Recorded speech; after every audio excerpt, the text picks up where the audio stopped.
Hey guys, and welcome back to another episode of Earthen's Den. And in this episode, I'm going to be talking to you guys about how to get back to yourself after you feel like you've lost yourself, or after you feel as though you're kind of far away from yourself, you're depressed, you're not feeling at your most peaceful and still state.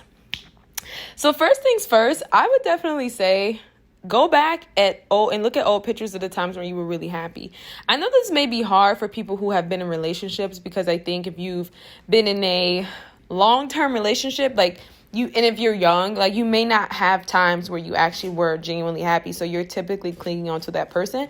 And if if you guys broke up, I can't speak to that. You know what I mean? Because I don't want to, I'm not promoting any sense of codependency here. You know what I mean? Because I think sometimes we don't understand, but what we wanted at 21 is not what we want at 25. You know what I mean? And I know for myself, coming into 24, everything looks different, and I have so much more to see, but coming into 24, everything looks different, even for myself, I struggled with that for a minute, actually. And I think that's what led to a lot of my anxiety and depression, because I was going through so many transitions within myself, and I was realizing holy crap, I don't do the things I used to do, girl. Who are you?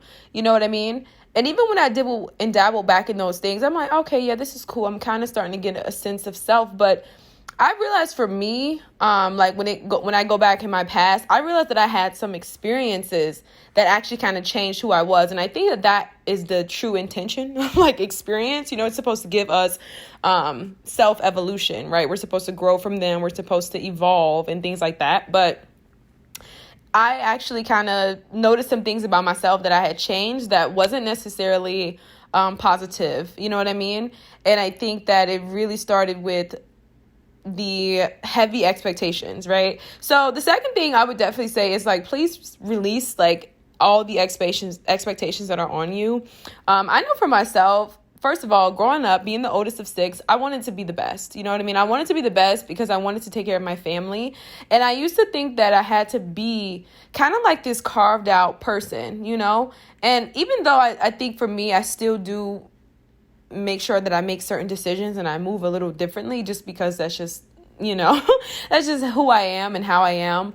But the passion really just stemmed from growing up in the city that I grew up in, you know what I mean? And seeing their inner city youth, especially now, and recognizing just how nobody ever told them that they could be something, you know what I mean? And I think despite the hardships that Black kids experience, it's not a lot of exposure. And so I wanted to be seen as that, you know what I mean? And so I was very hard on myself, especially in my 20s, and I definitely was not willing to be seen in certain lights and do certain things. And so I knew for myself, that was just an expectation I placed on me, but that was very heavy, and so now I'm learning to give myself some grace, whether it be, you know what I mean? While I'm doing this and then have my own life, you know what I mean? I think for me, it was more so trying to find a balance in my world, because it's I totally want to be that, but I have to do it in my own way, if that makes sense. I know other people would say, oh no, you don't have to, and I understand that there is no perfection, that there's no such thing as perfection. So I'm very aware of that. But I just wanted to make sure that I was the best that I could be for me. You know what I mean? And so I guess in a larger sense and greater spectrum of things, I was always challenging myself, especially now that because I'm so young, so that to me is very evident. And so the third thing I would definitely say is to really tap into the things that you enjoy doing, and just do it because you enjoy doing it. You know what I mean? Don't do it because you want to make some money. I think the money is always going to be on the forefront, especially when you don't have any money or when you don't have the amount of money that you want, or the amount of money that you need to sustain your life. So I feel money will always be in the focal point. It's always in the rear view. But I feel if you could just stay focused on what it is that you love, and really focus on cultivating and crafting that, I think that will really help. You know what I mean? A lot of people get back to themselves. I think for myself, it's still difficult with that. And the only reason I say that is because I have so many passions, and I'm very young. So I'm in the state of just dreaming, you know what I mean? And really trying to work on my dreams. Well, I can't say working on my dreams, and, not being discouraged by the bigger picture, right? Because I dream so big, And so I'm always looking at like, oh my gosh, how the heck am I going to make this happen? Right. Like, and for me, it's not more so like being in disagreement with the symphony of nature and God, and being in the natural state of flow. It's more so just like I know that I have to be strategic in planning, and I think for me that's always kind of been my biggest thing. And so the fourth thing I would definitely say is let go of your past. I think that the past is definitely something that I know for me I've used as a very vital survival guide, reference guide, the whole nine.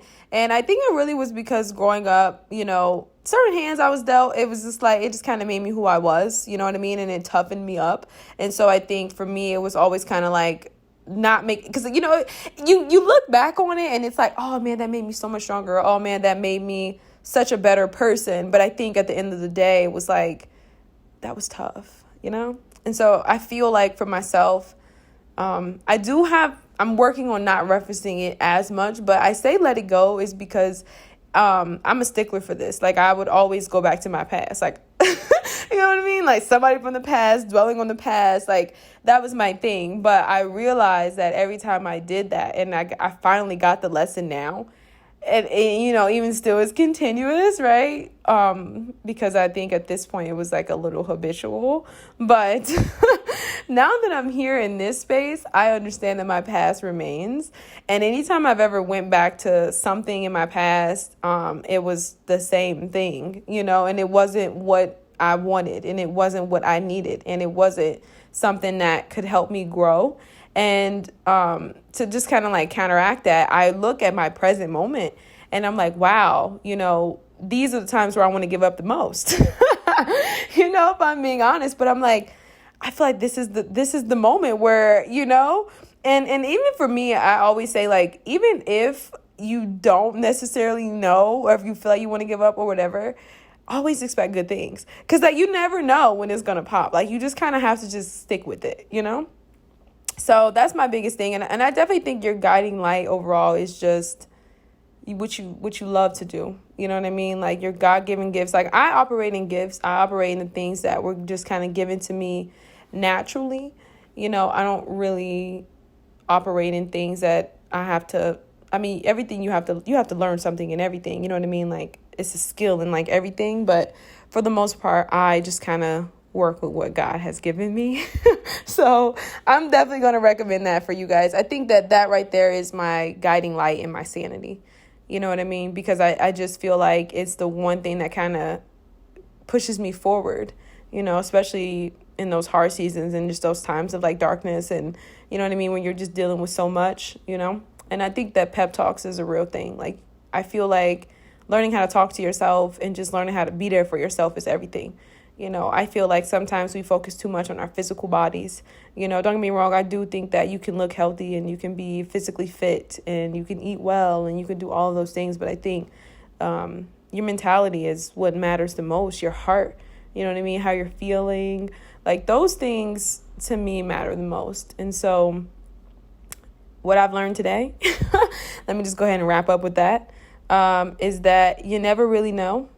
But you keep hoping and you keep going. And, I'm not really one to tell people to like relax and things like that. Like, even when I try, I really don't do well with like idle time, like, because I don't necessarily feel like it's anxiety, but it's more so just like I want something so bad and I don't feel like I'm going to get it just sitting here, So I don't know if that's just the practical side of me or what.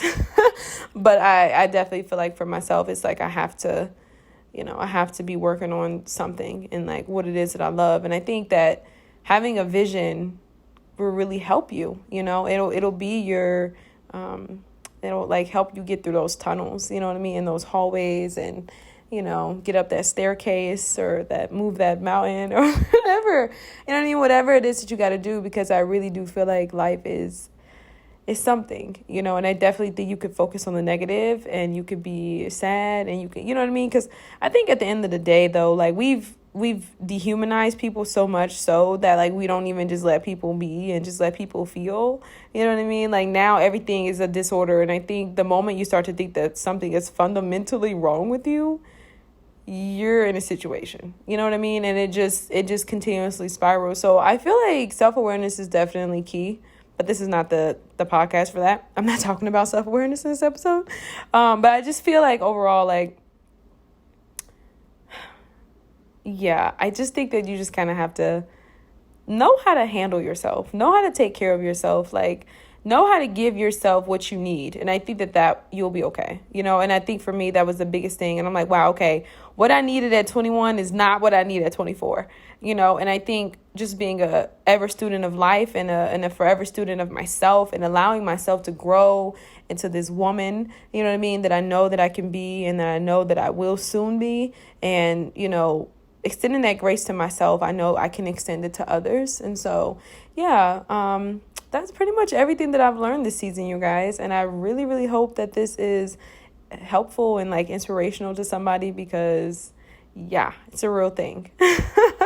But I hope you guys enjoyed this. I really wish I could have put this on my YouTube. My freaking phone, let me tell you, the data plans, oh my goodness, it's too much. I'm calling the cops. Like, I'm clearly being robbed because what I'm paying versus what I'm getting, you know what I mean? Like, this is a cheap date. Like, I can't do the contracts with the whole, you know what I mean? This is not what I signed up for. And this is not a 50-50 gig. This is more like a 80-20. And it's funny because I have no clue what I'm doing in regards to like technology. And so I just got me a new Apple Watch and I'm sitting here and like my phone is telling me that I just paid like $10 for, what is it, like two, it was like it's like the tetrabytes. Like, it's not even like gigabytes. It's like tetrabytes. And I realized that at the end of the day, you know, I don't know what that's going to, because it's not helping my data plan. So, I mean, my storage on my phone. So one day I'm going to figure it out. But okay, you guys, I'm going to leave you guys with your thoughts, and I hope everybody had a great day.